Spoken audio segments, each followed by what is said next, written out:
আচ্ছা, প্রথমে আমি আমার পরিচয়টা দিই। আমি রিদওয়ানা ফিরমিন। আমি চট্টগ্রাম বিশ্ববিদ্যালয়ে পাবলিক অ্যাডমিনিস্ট্রেশন ডিপার্টমেন্টে পড়াশোনা করেছি। আমার মাস্টার্স শেষ হলো 2025 সালে। কিছুদিন আগে আমার মাস্টার্স রেজাল্ট হলো।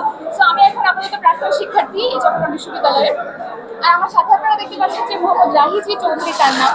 সে নিজে একজন প্রার্থী এখানে এবং সে নিজে সাহিত্য, সংস্কৃতি ও প্রকাশনা সম্পাদক পদপ্রার্থী হয়ে কেন্দ্রীয় সংসদ থেকে স্বতন্ত্র থেকে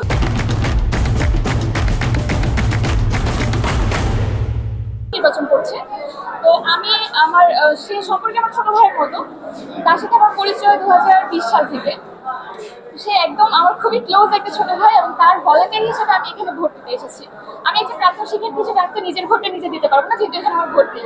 কিন্তু আমার চাকসু নির্বাচনে আমার ভোট দিয়ে অংশগ্রহণ করার সুযোগ হচ্ছে আমার ছোট ভাইয়ের মাধ্যমে। ও হচ্ছে নিজে একজন সাহিত্যিক। রাহি নিজে একজন সাহিত্যিক। তার বেশ কিছু বই প্রকাশিত হয়েছে। সে বেসিক্যালি কবিতা লিখে, গল্প উপন্যাসও লিখে। তার প্রকাশিত দুইটা বই আছে, একটা মুক্ত কবির কাব্য এবং দ্বিতীয় বইটি হচ্ছে হৃদয় লেলিহান। লেখা চলমান আছে, সে প্রতিনিয়তই কবিতা লিখে। তো সে সাহিত্য নিয়ে, সাংস্কৃতিক আগ্রাসন নিয়ে ইত্যাদি বিভিন্ন বিষয় নিয়ে তার গবেষণা, তার বিভিন্ন অ্যানালাইসিস সে হচ্ছে চলমান রেখেছে। এবং সে সাহিত্য, সংস্কৃতি ও সম্পাদনা, সাহিত্য, সংস্কৃতি ও প্রকাশনা সম্পাদক হিসেবে এবার নির্বাচনে প্রার্থিতা করছে। তো এই ছিল তার ব্যাপারে বিস্তারিত। দেখুন, আমি ভোটকারী হিসেবে, আমি ভোট দিব এই হিসেবে আমি নিজের ভোটটা যদি নিজে দিতে পারি, সেটার আনন্দটাই অন্যরকম হতো, সেটার আমেজটাই অন্যরকম হতো। আমার মধ্যে এক ধরনের অনুভূতি তৈরি হতো যে হ্যাঁ, আমার ভোটটা আমি আমার পছন্দ মতো, আমার নিজের ইচ্ছা মতো, নিজের কাছে গোপনীয়তা রক্ষা করে আমি হচ্ছে ভোটটা দিতে পারবো।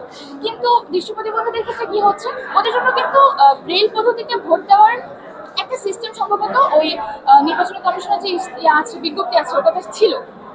ওটাতে একটা পয়েন্ট ছিল এরকম যে তারা হচ্ছে ব্রেল পদ্ধতিতে তাদের জন্য ব্যালট পেপার তৈরি করা হবে এবং তারা হচ্ছে নিজেদের ভোটটা নিজেরাই দেবে। কিন্তু এটার কোনো ব্যবস্থা নেওয়া হয় নাই এবং এজন্য দৃষ্টিপ্রতিবন্ধী শিক্ষার্থীদের অন্য একজনের সহায়তা নিয়ে ভোটটা দিতে হচ্ছে। তো সে কিন্তু নিজের ভোটটা নিজের মতো করে দিতে পারছে না। এখন সে যখন তার ভোটটা যখন আমি দিতে আসছি, এটা হয়তো তার আমি অনেক ক্লোজ, আমি তার কথা মতোই ভোটটা দিব, কিন্তু সে কিন্তু নিশ্চিতভাবে বলতে পারছে না যে আমি তার নির্ধারণ করা ভোটটাই দিচ্ছি কিনা। আমি কিন্তু চাইলে এখানে কারচুপি করতে পারছি। তো এই জায়গাটা যদি তারা ব্যালট পেপারটা ব্রেলে তৈরি করে দিত, তাহলে কিন্তু একজন দৃষ্টিপ্রতিবন্ধী শিক্ষার্থীর জন্য নিজের ভোটটা নিজের পারফেক্টলি দেওয়ার একটা সিস্টেম থাকতো, যেহেতু ওরা পড়াশোনাও করতে পারে ব্রেলে। সো একটা ব্যালট পেপার ব্রেলে করাই যেত, কিন্তু এটা করা হয়নি। তো এইটা আমার মনে হয় যে দৃষ্টিপ্রতিবন্ধী শিক্ষার্থীদের জন্য প্রধান একটা ওই অসন্তুষ্টিতার জায়গা, যে ওরা নিজেদের ভোটটা নিজেরা দিতে পারছে না।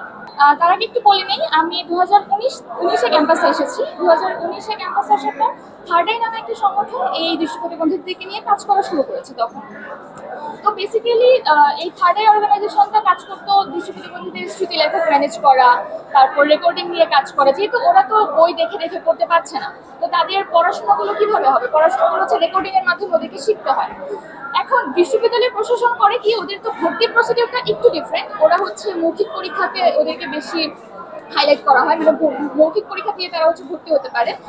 কিন্তু ভর্তি হওয়ার পর যে ক্লাসের মডিউল আছে, ক্লাস লেকচার দেওয়ার সিস্টেম বা ক্লাস ম্যাটেরিয়ালসগুলো যেগুলো প্রোভাইড করা হয়, এগুলোতে কিন্তু প্রতিবন্ধীদের জন্য আলাদা করে কোনো সুযোগ সুবিধা দেওয়া হয় না।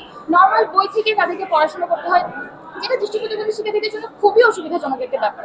তাদের শ্রুতিলেখক ম্যানেজ করতে হয় নিজে নিজে। পরীক্ষার আগের দিন দেখা যায় কি, পরীক্ষার আগের দিন তাদের শ্রুতিলেখক ম্যানেজ হচ্ছে না, তারা তো নিজেদের পরীক্ষা নিজেরা দিতে পারবে না। তো শ্রুতিলেখক ম্যানেজ করাটা ওদের জন্য একটা খুবই হ্যাসেল হয়ে যায়। আমি এই 5 বছর 6 বছর ধরে কাজ করেছি, আমি নিজে দেখেছি যে শ্রুতিলেখকের অনুমতি নিতে গিয়ে তাদেরকে কি পরিমাণে হেনস্থা হতে হয়। এক ভবন থেকে আরেক ভবন, নিজের ডিপার্টমেন্ট, তারপরে প্রশাসনিক ভবন, এগুলোতে দৌড়াদৌড়ি করতে করতে একটা স্টুডেন্ট পড়বে কখন? একটা স্টুডেন্ট পড়াশোনারই সময় পাচ্ছে না, কারণ তার মাথায় সার্বক্ষণিক একটা টেনশন থাকে যে আমার শ্রুতিলেখকটা শেষ মুহূর্তে যদি না আসে, অথবা আমি অনুমতি ঠিকঠাক মতো নিতে পারবো কিনা। শ্রুতিলেখক খোঁজার জন্য আবার তাদের হচ্ছে অনেক ধরনের হেনস্থার শিকার হতে হয়, কারণ একই ডিপার্টমেন্টের কোনো শিক্ষার্থী হচ্ছে শ্রুতিলেখক হতে পারবে না, একই ফ্যাকাল্টির কোনো শিক্ষার্থী শ্রুতিলেখক হতে পারবে না, তাদেরকে ফ্যাকাল্টি ডিফারেন্ট হতে হবে। আবার দেখা যায় কি, পরীক্ষাগুলো সব ডিপার্টমেন্টের মোটামুটি একই ফ্যাকাল্টি, সব ডিপার্টমেন্টের পরীক্ষা একই সময় শুরু হয়। তো এরকম একটা স্টুডেন্টকে তারা খুঁজে পাওয়া যে কিনা তার ডিপার্টমেন্টের না, তার ফ্যাকাল্টির না, অন্য একটা ফ্যাকাল্টি থেকে এসছে, তো এটা আসলে মানে শ্রুতিলেখক খোঁজার কাজটা এখন দৃষ্টিপ্রতিবন্ধীদের জন্য খুবই হ্যাসেলের হয়ে যায়। এটা নিয়ে যদি কাজ করা যায়, যারা হচ্ছে আসবে ক্ষমতায়, তারা যদি এই বিষয়টা নিয়ে কাজ করে, প্লাস আরো আবাসন সমস্যা আছে, তারপর পরীক্ষার বিষয়টা তো বললামই।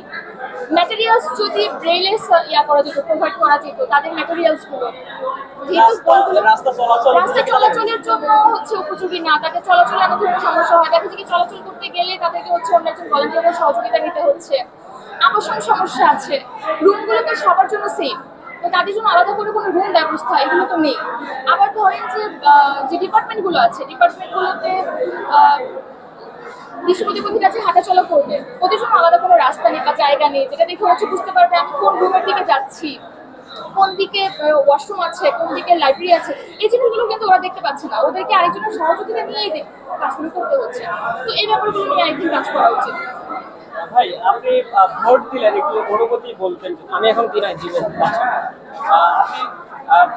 যেমন আপনি বলছিলেন যে আপনি কবিতা লিখেন, কবিতা আপনি বলতে মানে আপনি যদি আমার কাছ থেকে একটু কবিতা শুনি বা একটা কবিতা যদি আমাকে শুনি।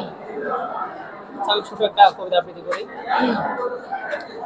আগুন জ্বলে রক্তে আমার, বারুদ পড়ে অন্তরে, অভিশাপের পাল তুলেছি ধ্বংস পাহাড় বন্দরে, ধ্বংস হব ধ্বংসে রব, ধ্বংস হবে সবই, ধ্বংস হবে কাব্য কথা, ধ্বংস হবে কবি, ব্যর্থ কবির ব্যর্থ কাব্যে ব্যর্থ যতগুলি, ব্যর্থ কবির হৃদয় মাঝে কাব্য দুয়ার খুলি, জ্বলুক পুরুক কবির হৃদয়, কাঁদুক দুটি আখি, সবটা না হয় নাই বললাম, থাক না কিছু বাকি।